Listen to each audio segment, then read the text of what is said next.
आधी एकही सदस्य माझ्यासोबत नव्हते, यांना उपसरपंच केलं हेही माझ्यासोबत नव्हते. मागच्या 2-3 मीटिंग हे पण चिडचिड करायचं मला का की सगळं असं यार माझं काम नाही झालं ना, असं नाही. आमचा पिक्चर कधी चालू होतो जेव्हा तुम्ही एकमेकांचे डोके फोडले, कुस्त्या खेळल्या. बघा, जीवन जगत असताना प्रेरणा देणारे जे महापुरुष आहेत त्यांना आपण विचारात जिवंत ठेवलं पाहिजे. आणि तो विचार जर का जिवंत ठेवायचा आहे तर हा दिवस उत्सव म्हणून आपण साजरा केला पाहिजे.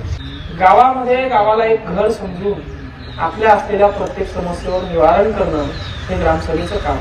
विरोधकांना सत्ताधाऱ्यांना प्रश्न विचारावा लागतील की आमचे कामं का झाले नाही, का होत नाही. त्यामुळे हे तुमचा आवाज मजबूत करण्याचं लोकशाहीचं प्रथम स्थान आहे ग्रामसभा.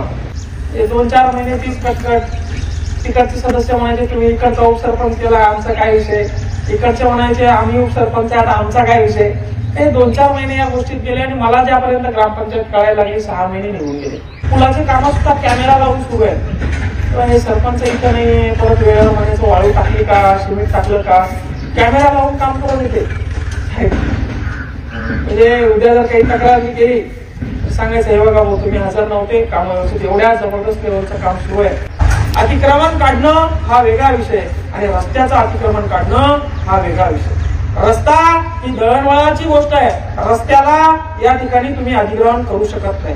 रस्त्याचा माप निघणार, कोणाचं घर असेल, कोणाची झोपडी असेल किंवा कोणाचा राजमहल असेल. रस्ता हा पूर्ण गावकऱ्यांसाठी असतो, तो विरोधकांसाठी पण असतो, सत्तेतल्या लोकांसाठी पण असतो. म्हणून रस्त्याच्या बाबतीत एकदम कठोरपणे निर्णय घेण्यात येईल. माझ्या आजीच्या नावावर शांताबाई त्रिंबक सावळे यांच्या नावावर घरकुल आलं आणि मी बोलत होतो, प्रचार करत होतो की दिलीप लालाच्या काळामध्ये की यार हे गजानन संतू आहे, हे गरीब माणूस याला घरकुल नाही आणि त्यानं माझंच नाव त्या ठिकाणी आलं. आम्ही गेलो पंचायत समितीला, म्हणलं हे माझ्या आजीचं नाव ओढवायचंय आणि याच्या जागेवर मला त्या गजानन संतू मंदिरापुढे फक्त बोलत नाही बरं खरं सांगितलं तर याच्या जागेवर मला त्या गजानन संतूचं नाव टाकायचं. मला काय मी म्हणलं यार मग याच्यामध्ये 2-2 घरकुला आले. म्हणलं आता आमचं भोगी बसेल तेव्हा मला बोलू राहिले, यांचे बी नावावर घरकुल, वडिलाचे बी नावावर 2-2 घरकुला आले म्हणले आणि आमच्या गरीबाच्या लोकांना घरकुल आलं नाही म्हणलं. पण हा प्रश्न आपल्याला महाराष्ट्र समोर मांडायचा आहे आणि एक सरपंच म्हणून माझं कर्तव्य आहे की तुमच्या पत्राच्या आणि मातीच्या घराचा प्रश्न मी या तालुक्यासमोर, महाराष्ट्रासमोर मग कशाच्याही माध्यमातून मांडावा. त्यासाठी मी आंदोलन करणार आहे, ट्रॅक्टर लावणार आहे 10-12, त्याच्यामध्ये वारसार भरणार आहे, गोदड्या गिदड्या भांडे भरायचे आणि तहसील ऑफिस समोर राहायला जायचं. तेव्हा ग्रामसभेला मंत्रालयापेक्षा जास्त पॉवर असतो. ग्रामसभेची ताकदच ही आहे.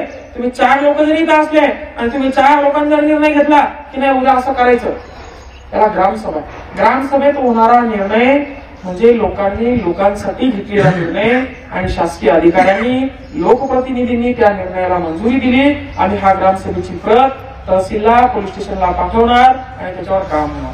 हे डॉक्टर बाबासाहेब आंबेडकरांना कायदा दिला बाबाला, तुम्ही बघा उद्या कायद्याचा काय परिणाम होतो. असा विषय यांनी केला तर यांना राग येणार, यांनी केला तर असं होणार ते. त्याच्यामुळे मी आहे सक्षम, टेन्शन घेऊ नका, फक्त मला सपोर्ट करा.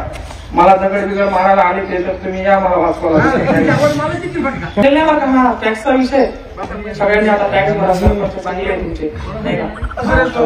आतापर्यंत काय नाव जात होतं गेवराई पाडा सरपंच. आता 1 वर्षभर पाडळीचे सरपंच म्हणून मी स्वतः म्हणणार आहे पाडळी सरपंच मंगेश साबळे बोलतो म्हणून, बरोबर. मला सांगतो 2000 रुपये मध्ये आपण माझ्या गावच्याच 32 विहिरी आहे, तुमच्या स्वतः 10 विहिरी आहे. मी जर 20-20 हजार जरी घेतले असते अंकुशराव पाटील तुम्हाला माहितीये, मला सरपंच साहेबांना द्यायची गरज आहे पैसे, व्हिडिओ घेणारा माझ्याकडनं. मग मला सांगा 30 विहिरीचे मी 20-20 जरी घेतले तर माझ्याकडे पैसे जमा व्हायला लागले ना 2-3 लाख रुपये. 100 विहिरीचे 20-20 हजार घेतलं तर किती पैसे माझ्याकडे 20 लाख रुपये जमा व्हायला लागले जवळपास. 35 लोक म्हणले अरे ते अंधार आले म्हणले 1 कोटी 20 लाखाचे त्याच्यावर कर्ज झाले म्हणले, आता काय बावलं झालंय ते. हे कर्ज जर झाले ना ते माझ्या गावासाठी झाले, जर नाहीये माझ्यावर पण झाला असेल तर गावासाठी झाले. आणि गावाचा 1 कोटी 20 लाखाचा बोजा माझ्या छाताडावर मला किती अभिमान आहे की गावात अजून कराल. अरे विजय माल्या हे ते अरे हातावर पण कर्ज आहे, मोदी साहेबांनी घेऊन ठेवले म्हटलं होत आहे ना काम, तसं गावावर